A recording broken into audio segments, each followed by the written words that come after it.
Então hoje nós vamos continuar a nossa aula, nós vamos falar sobre o panorama do Pai Nosso. Eu quero convidar então os irmãos a abrir no texto base da nossa lição, Mateus capítulo 6. Nós vamos fazer a leitura desse texto, Mateus capítulo 6, versículos 9 ao 13. Assim nos diz a palavra do Senhor. Portanto, vós orareis assim: Pai nosso que estás nos céus, santificado seja o teu nome. Venha o teu reino, faça-se a tua vontade, assim na terra como no céu. O pão nosso de cada dia dá-nos hoje, e perdoa-nos as nossas dívidas, assim como nós temos perdoado aos nossos devedores. E não nos deixes cair em tentação, mas livra-nos do mal, pois teu é o reino, o poder e a glória para sempre. Amém. O meu objetivo nesta manhã não é fazer uma exposição de Mateus capítulo 6, versículo 9 em diante, mas hoje nós vamos fazer, como o título nos diz, apenas um panorama. Nós vamos olhar aqui por cima a respeito da oração do Pai Nosso. Então nós não vamos aprofundar em cada um dos versículos, até porque isso será feito nas demais lições. Nas demais lições nós vamos entrar então em cada um dos versículos a respeito da oração do Pai Nosso. Mas só para que a gente não perca o fio da meada, o que nós falamos até agora? Primeiro nós falamos sobre a oração que só Deus ouve. Isso aí nós vimos então com o nosso professor em Mateus capítulo 6, versículo 5. E aí com base nesse texto de Mateus capítulo 6, nós falamos sobre a oração que só Deus ouve. Nós falamos a respeito da prática da oração piedosa. Então isso nós abordamos na primeira lição. Depois, num segundo momento, nós falamos a respeito da oração pagã, com base, está faltando um ponto ali depois de Mateus capítulo 6, não é Mateus 67, é Mateus capítulo 6, é um erro de digitação. Mateus capítulo 6, versículos 7 e 8, falamos sobre o perigo da oração pagã e o perigo da oração hipócrita. Mas nós destacamos, o professor destacou nessa oração, que a nossa oração deve ser uma oração de relação pactual. Então a nossa oração não deve ser uma oração hipócrita, mas deve ter uma relação pactual. Depois nós falamos sobre a oração de um filho de Deus. Então o que nós falamos a respeito da oração de um filho de Deus? A nossa oração não é simplesmente dirigida a uma plateia, mas a nossa oração é dirigida a Deus. A nossa plateia, se assim nós pudéssemos dizer, a nossa plateia é Deus. Então, a nossa oração não é simplesmente dirigida às pessoas, para que elas vejam que nós oramos bonito, falamos bonito, sabemos falar bem. Não, mas a nossa oração ela é dirigida a Deus. É uma oração sincera dirigida ao nosso Deus e Pai. E hoje, então, nós falaremos a respeito da oração do Pai Nosso. Nós vamos fazer um panorama a respeito da oração do Pai Nosso. Na nossa introdução, e aí eu já quero provocar os irmãos a participarem da aula de hoje, se nós pudéssemos fazer um diagnóstico da oração nos dias atuais, qual seria o diagnóstico que vocês fariam, não da oração do Pai Nosso, mas da oração de forma geral? Qual seria o seu diagnóstico a respeito da oração? Se nós pudéssemos fazer um raio-x da oração, como os irmãos acham que está a nossa oração? Está positiva, negativa, está indo muito bem, obrigado, ou a nossa oração tem sido negligenciada? Qual seria o diagnóstico que os irmãos dariam para a oração? E aí eu já quero provocar os irmãos aqui a participarem da lição de hoje. Depende do objetivo da oração. Quando a gente fala da oração dentro da igreja, nós conseguimos orar pelas outras pessoas com muito mais facilidade do que a gente sempre orava para a gente. Então, por exemplo, a gente está na cultura de oração, a gente consegue colocar claramente quais são os objetivos com a oração. Quando eu estou orando em favor de alguém. Quando isso não é da igreja. Quando eu vou orar em secreto, eu às vezes não sou tão sincera diante daquela oração. Sim. Eu posso, como se eu estivesse querendo me esconder do que é o real, do que eu estou orando ali. Então, por exemplo, quando eu Sim. Eu estou orando para poder arrumar um emprego, mas eu não. Qual que é o objetivo com arrumar um emprego? Então, assim, se eu colocar todos os objetivos que eu tenho dentro do arrumar um emprego, há um quebrantamento no meu momento da oração. Se eu só falar eu quero um emprego, é diferente do eu colocar eu quero um emprego, eu quero honrar o Senhor, eu quero auxiliar o meu marido. Então vai existir uma proximidade maior com Deus. Agora, quando a gente, no geral, lá fora, o que a gente vê muito é uma oração à criatura, e não ao Criador. Sim. Então aquela oração é você. Porque eu, Senhor, grande merecedor de suas bênçãos, eu, filho dele, eu. E é uma situação interessante. Toda vez que você tiver um objetivo, e o seu objetivo for eu, então, por exemplo, por que você quer ter um filho? Porque eu, né? Então, toda vez que o objetivo for eu, tem que pensar muito bem. Porque, geralmente, se o objetivo é eu, não é isso. Sim, nesse sentido, ser uma oração mais. Ser uma oração egoísta. Egocêntrica. Alguma outra percepção que os irmãos têm tido a respeito da oração? Fala. A vontade do Senhor, quando a gente ora, assim, é uma leitura.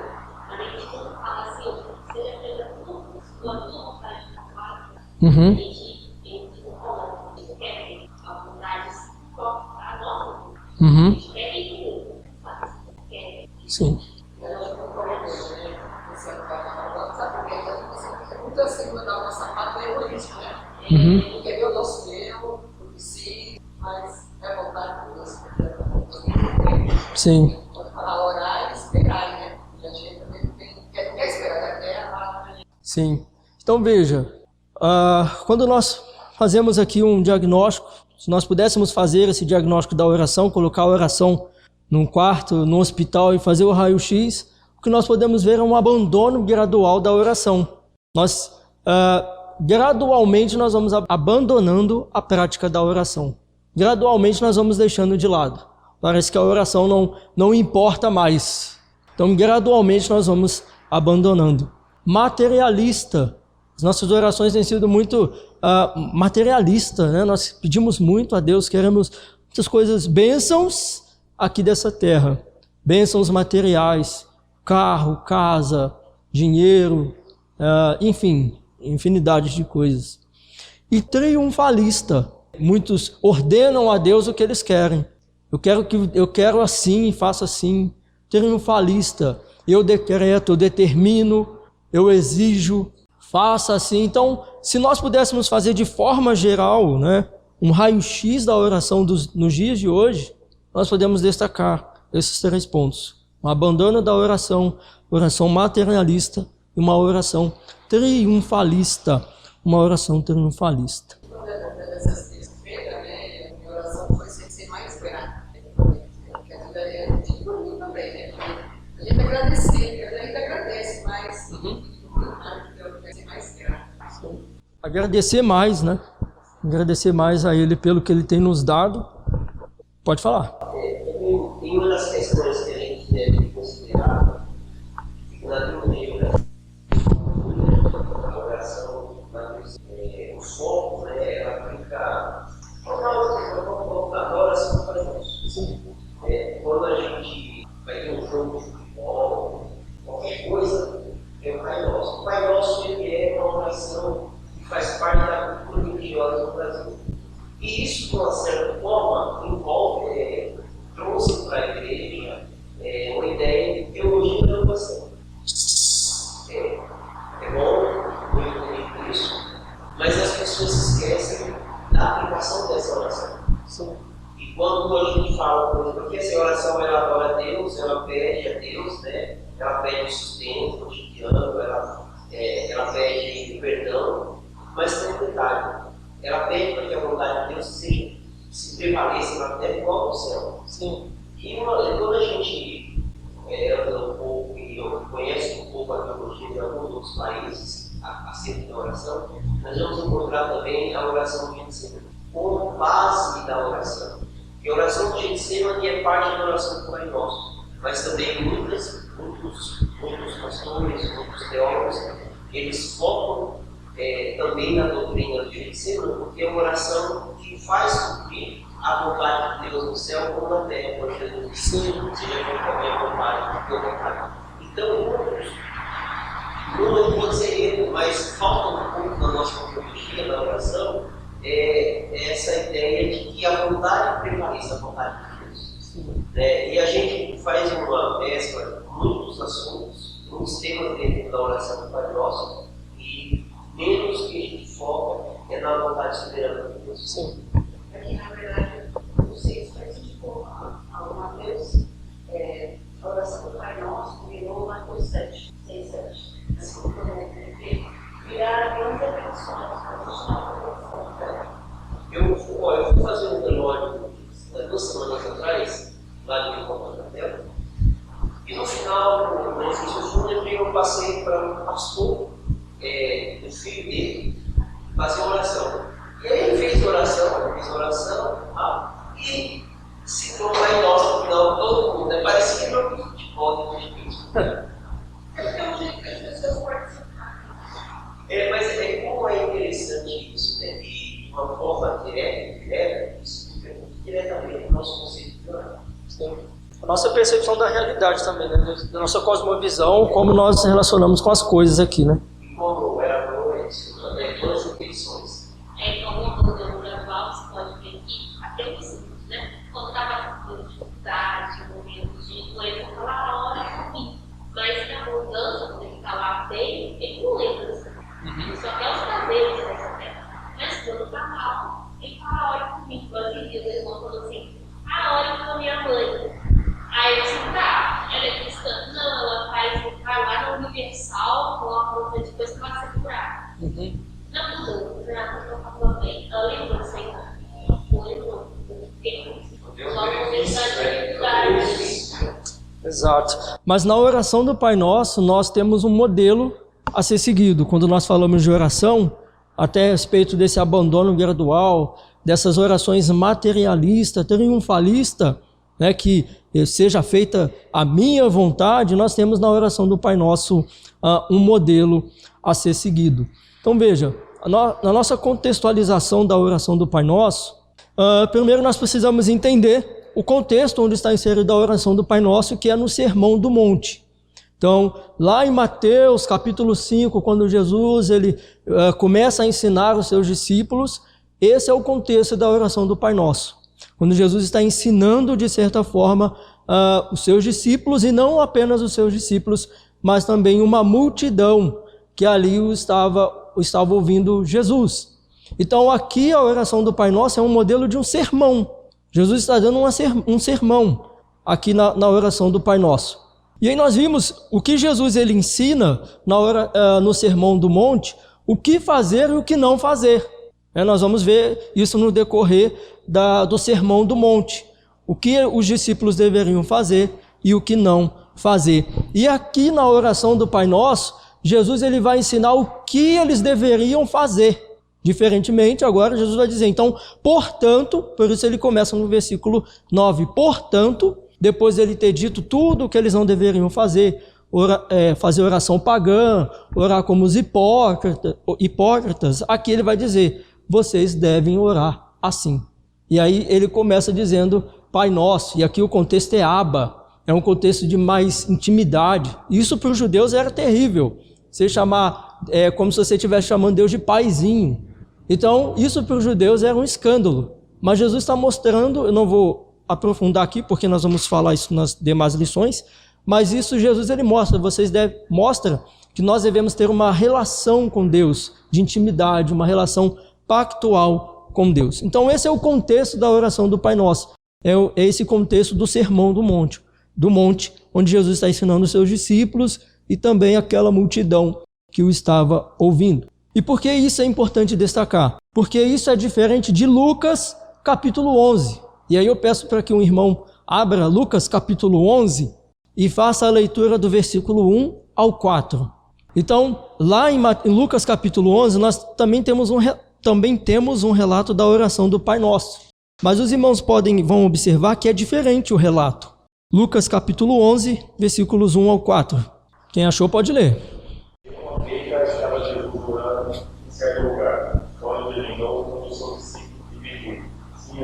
termos de orar, também ensinou aos seus discípulos. Então, eles estão, quando orar, eles dizem, Pai, santificado seja o teu nome, venha o teu reino. Ou o nosso cotidiano dia em dia, perdoa os nossos pecados, também nós perdoamos a todos que nos devem. É um dos jeitos da alimentação. Então veja que a oração de Lucas é diferente da oração de Mateus capítulo 6. E aí muitos fazem especulações a respeito de ser inserido, de ser fonte A, fonte B, mas nós precisamos entender que são contextos diferentes. Essa é a diferença.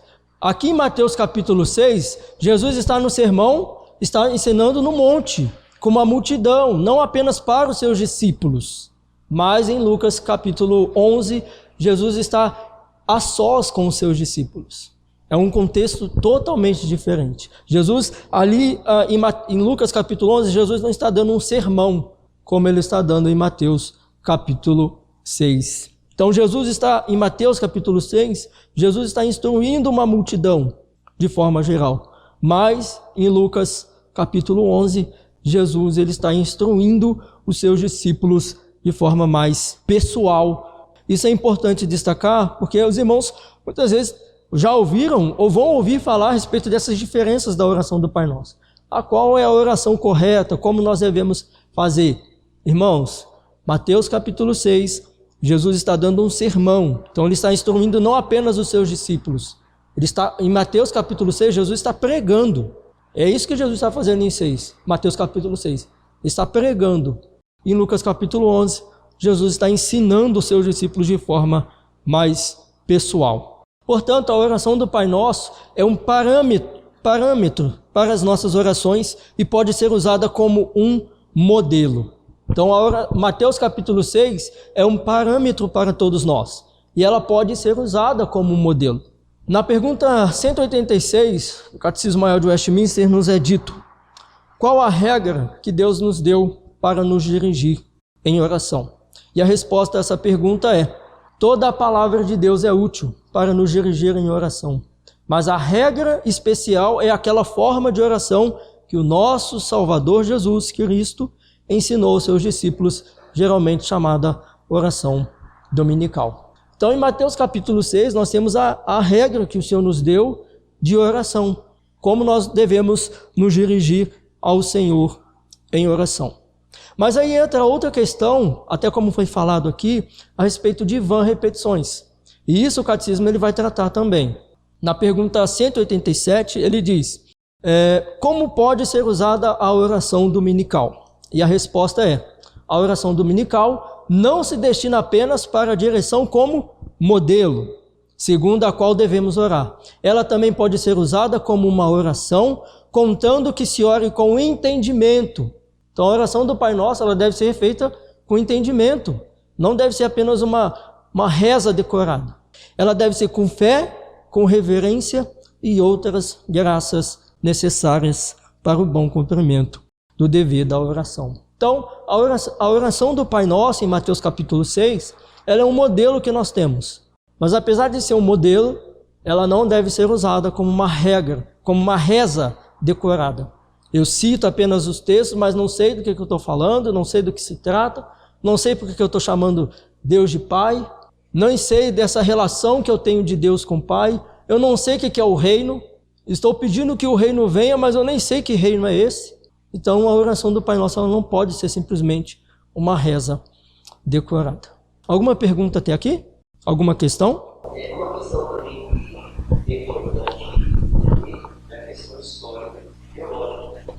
Porque foi colocado, quando João Ferreira vai para a tradução, ele coloca o título dessa oração plural. Isso é claro que já era um costume usado já, inclusive, no nosso estabelecido. Porque essa oração era feita apenas nas reuniões. Não era a igreja, a nossa igreja no passado, ela usava o Pai Nosso como parte do povo, assim como o primeiro apostólico. Então, o Pai Nosso era entre aspas, era uma confissão de fé dele. Sim. Então, por isso que aparece esse nome, tanto na Bíblia, em cima do título, né, a oração dominical, como também no catecismo. Sim. Você perceberam, aparece a oração dominical. Porque oração do Senhor. Era, como os cultos eram tão bonitos, não dava para fazer a missa. Então esse Pai Nosso, ele era rezado, né, ou orado nos nossos cultos. Era liturgia que fazia parte da vida. Por isso que vai ser muito parecido com a oração do Historicamente também, acrescentando o que o pastor disse, existiam basicamente 3 coisas que você deveria ser considerado um crente. É conhecer os 10 mandamentos, conhecer as bem-aventuranças e a oração do Pai Nosso. Se você conhecesse essas coisas de cor, você era considerado, já poderia ser considerado um crente, né? Porque eram épocas diferentes, contextos diferentes, as pessoas não tinham tanto acesso a textos, a livros, era mais falado, as pessoas ouviam. Então, se você conhecesse os 10 mandamentos, conhecesse as bem-aventuranças e a oração do Pai Nosso, você já era considerado um crente. Mas nós vamos ver que a oração do Pai Nosso, como um modelo, seguindo cada texto, cada versículo, nós podemos ver que, em primeiro lugar, nós devemos reconhecer a Deus como Pai em nossas orações. Nós devemos reconhecer diante de quem nós estamos. Nós devemos reconhecer quem é Ele, aonde a diferença que há entre nós e Deus. E devemos também pedir nas nossas orações reconhecer que tudo vem dEle. Que é Ele quem dá as coisas, é Ele quem não nos dá também as coisas. Então, esse é um modelo da nossa oração de forma geral. Nós devemos reconhecer quem Ele é, exaltá-lo, glorificá-lo em nossas orações. Podemos também pedir, ter as nossas petições, mas reconhecendo que tudo provém dEle. Mas então, seguindo aqui na nossa lição, quais são os benefícios da oração do Pai Nosso? Quais são os benefícios de se entender a oração do Pai Nosso, a importância da oração do Pai Nosso para o povo de Deus? Em primeiro lugar, o benefício da oração do Pai Nosso é o nosso relacionamento verdadeiro com Deus. É esse relacionamento que nós podemos ter com Deus. O versículo 9 diz: Pai nosso que estás no céu. Então veja, esse é um relacionamento de pai e filho. Nós podemos ter esse relacionamento com o Senhor. O versículo 9 ainda diz: santificado seja o teu nome. Ou seja, é uma relação que nós temos de divindade e criatura. Santificado seja o teu nome. Faça-se a tua vontade, conforme o versículo 10. Isso é um relacionamento daquele quem é mestre e nós como servo. É um relacionamento de senhor e servo. Perdoa-nos as nossas dívidas, no versículo 12. Isso é um relacionamento entre aquele que é o nosso Salvador e aquele que é pecador. Perdoa-nos as nossas dívidas. No versículo 13. Não nos deixes cair em tentação. É uma relação daquele que é guia, aquele que conduz, e nós como peregrinos, como estrangeiros. Relacionamento daqueles que não sabem aonde ir. Em segundo lugar, é um relacionamento também de atitude de espírito que devemos ter com Deus Pai. Versículo 9, como o texto diz, Pai, reflete a comunhão, reflete a nossa devoção familiar. E aí o texto ainda diz, nosso, no versículo 9, reflete a nossa comunhão uns com os outros. Se os irmãos observarem, muitos louvores, se assim nós podemos dizer, muitos cânticos, eles dizem muito assim, para mim, para eu, e com isso nós perdemos esse relacionamento de comunhão uns com os outros, esse relacionamento para nós, para o teu povo, para a tua igreja, para os teus filhos. Mas muitas vezes, de muitas maneiras, os nossos louvores, as nossas orações são para mim, para eu. Então nós perdemos esse contexto de comunhão. Hoje no carro, a minha esposa estava falando a respeito de uma pessoa que disse: ainda bem que a salvação é individual. E de fato a salvação é individual. Mas nós perdemos de vista o contexto pactual da salvação. O que é o contexto pactual da salvação? Levai a carga uns dos outros. Suportai-vos uns aos outros. O Senhor levantou pastores e mestres. O Senhor distribuiu dons à sua igreja para que todos nós sejamos edificados como um corpo. Então, às vezes, nós perdemos esse contexto pactual. da nossa oração, dos nossos louvores, das nossas mensagens. Não, a salvação depende de mim, é individual, é eu com Deus, mas nós perdemos esse contexto pactual, de que todos nós estamos envolvidos. Pode falar, irmãos.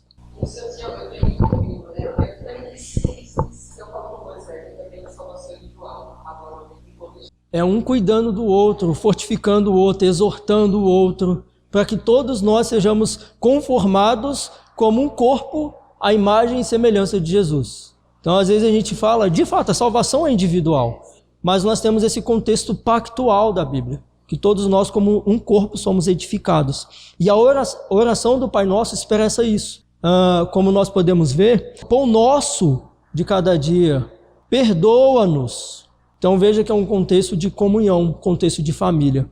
Reflete a nossa comunhão uns com os outros. Versículo 9 também diz, santificado seja o teu nome. Expressa a nossa reverência para com Deus. Versículo 10, venha o teu reino. Reflete a nossa lealdade com o nosso Senhor. Faça-se a tua vontade, no versículo 10. Reflete a nossa total submissão aos desígnios de Deus. Não nos deixes cair em tentação, no versículo 13. Reflete o entendimento de que se dependesse de nós, estaríamos perdidos.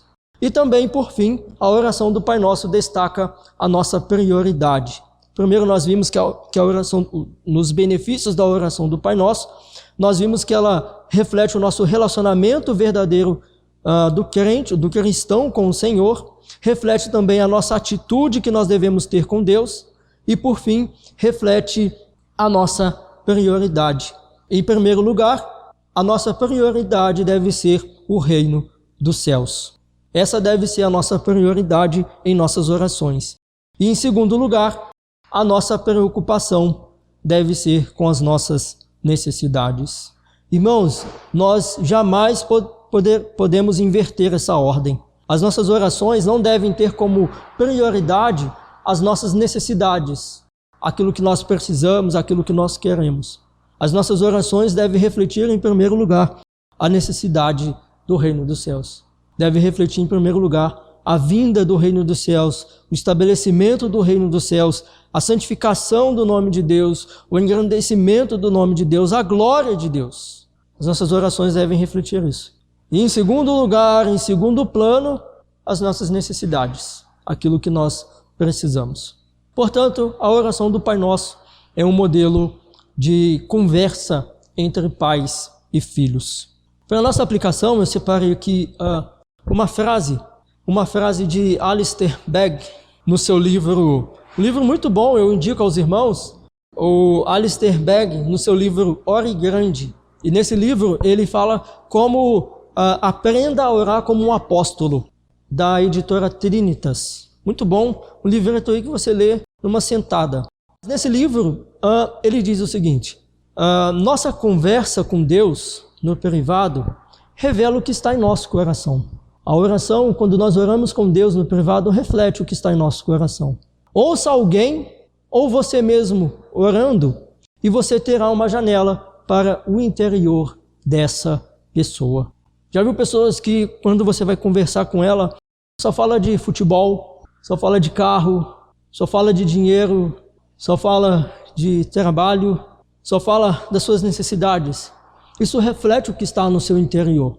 Isso reflete o que está dentro do seu coração. Pessoas que só murmuram, que só reclamam, que só questionam, nada está bom, tudo está ruim. Isso reflete, de certa forma, o que está no seu coração. Por outro lado, também pessoas que agradecem, que são agradecidas, que reconhecem os benefícios que têm, apesar das dificuldades, reflete também o que está no seu coração. Coração agradecido. Mas o texto continua dizendo, em outras palavras, o modo como usamos nosso dinheiro e passamos nosso tempo revela muito sobre quais são as nossas prioridades verdadeiras e crenças. O mesmo acontece com nossas orações. Se oramos, por quem oramos e o que oramos. Então veja que as nossas orações, ela também reflete, de certa forma, o que está dentro de nós, as nossas prioridades. Em nossas orações, as nossas prioridades têm sido o reino de Deus, o relacionamento com o nosso Deus Pai, ou apenas uma oração de pedinte. Eu quero, eu preciso, me dá, faça agora, é desse jeito. Ou a nossa oração é uma oração de relacionamento, de intimidade. Quais são as nossas prioridades? A glória e o reino de Deus ou simplesmente as suas satisfações e necessidades pessoais? Bondoso Deus e eterno Pai, diante do Senhor nós nos colocamos. Te louvamos, ó Deus, bendizemos o teu santo nome, porque o Senhor é um Deus santo, um Deus poderoso, é um Deus que reina e governa sobre todas as coisas.